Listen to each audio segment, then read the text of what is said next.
Universal and escape rooms seem to be a match made in heaven. By pairing Universal's world-class theming with the interactivity and puzzle elements of an escape room, it's safe to assume that the Great Movie Escape may just be one of the best out there. As someone who's never done an escape room before, I was incredibly excited for my first visit. And a few days ago, I experienced this attraction for the first time. In this video, I want to talk about that visit and my review of Universal's Great Movie Escape. But before we get into the escape room itself, let's talk about the entry experience. As you might expect from a movie-themed attraction, the lobby of the Great Movie Escape is themed like a classic Hollywood theater. To that end, it's pretty well themed, with a classy appearance and tons of small details. Luckily, whether or not you have a ticket for the escape rooms, you're free to explore the lobby at your leisure. There's two bars, one upstairs and one downstairs, which both serve elaborate themed drinks. On the second floor, there's a balcony overlooking the rest of City Walk. You can also purchase tickets at the lobby, browse some merchandise, and even play some trivia as you wait to enter the escape rooms. When that time comes, a team member will direct you beyond the curtains to a short pre-show of sorts. This mainly acts as safety instructions for all those entering, and to that end, I think it's pretty successful. I will say though, this clearly isn't where the budget went for this attraction, and it certainly doesn't match the quality of some of Universal's other pre-shows.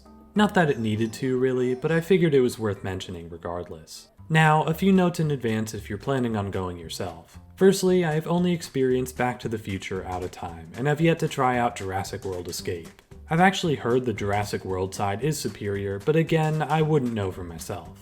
Secondly, unless you buy a private room for $300, you'll likely be paired with another group for the experience. That was fine for myself and my friends, but it's something to be aware of at the very least. Finally, in regards to this review, filming was not allowed inside the escape rooms themselves, so please forgive the lack of footage here. Alright, now, let's get into it, starting off with the story. I'm someone who enjoys Back to the Future, but I wouldn't quite call myself a fan. So for those with more attachment to the franchise, the story might appeal more to you. While I caught some of the most basic references, a lot of the smaller stuff was lost on me. Regardless, the story was alright. Without going into spoilers, the series villain, Biff, has come back to cause trouble in the timeline. To help, Doc Brown's assistant, Nico, recruits you to travel through time and save the day. While it gets a little cheesy at times, the story is pretty fun, and in the end works well to set up the puzzles you'll be solving. My only issue is that, at times, it can get a little overbearing. Like, when you walk into a room, there might be like 3 minutes of dialogue before you're actually allowed to do stuff. It is particularly noticeable in the first puzzle room, where each object is described in excruciating detail. Otherwise, I didn't mind the story at all, and it worked well to put you in the world of Back to the Future. Next up, let's talk theming. Overall, I thought it was fairly well done. Many rooms perfectly capture the time and place you're meant to be in, even replicating scenes from the original movies. While I found some sets to be a little barren, all of them achieved exactly what they were going for. The second puzzle room in particular was probably my favorite theming-wise. I'll be vague to avoid spoilers here, but it's the one with 4 wheels. I will say though, this is one of the main reasons I'd love to check out the Jurassic World experience. The fantastic theming paired with the tension present in the Jurassic Park films could make it absolutely incredible. But even with Back to the Future, Universal did a great job. However, the most important part of an escape room for me are the puzzles, and here I'd have to say I was pretty mixed. While there were some clever moments scattered about, most of the time it felt like fairly basic puzzles. There were several rooms where you just kind of hit buttons, which didn't feel as immersive as I expected from a Universal escape room. Admittedly though, it seems Universal doesn't want this experience to be called that. From some press reviews I saw, Universal would prefer these be called escape adventures. At first, while this may seem a little dumb, I can kind of understand it. I went in with the expectation of this being a highly interactive and immersive escape room. In truth though, Universal can't really do that. People could just end up taking things or breaking things, which would make this experience a lot more tricky to maintain.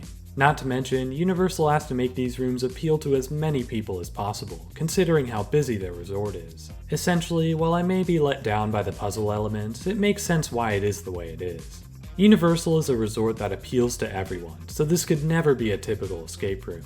Regardless, while I thought the theming was very well done, the puzzles left me a bit disappointed. That leaves one thing left to talk about, the price. Tickets go for $50 before 6 p.m. and go up to $60 afterwards. Originally, I thought the reason that had to do with parking, as Universal charges $27 per vehicle before 6 p.m., and then it becomes free.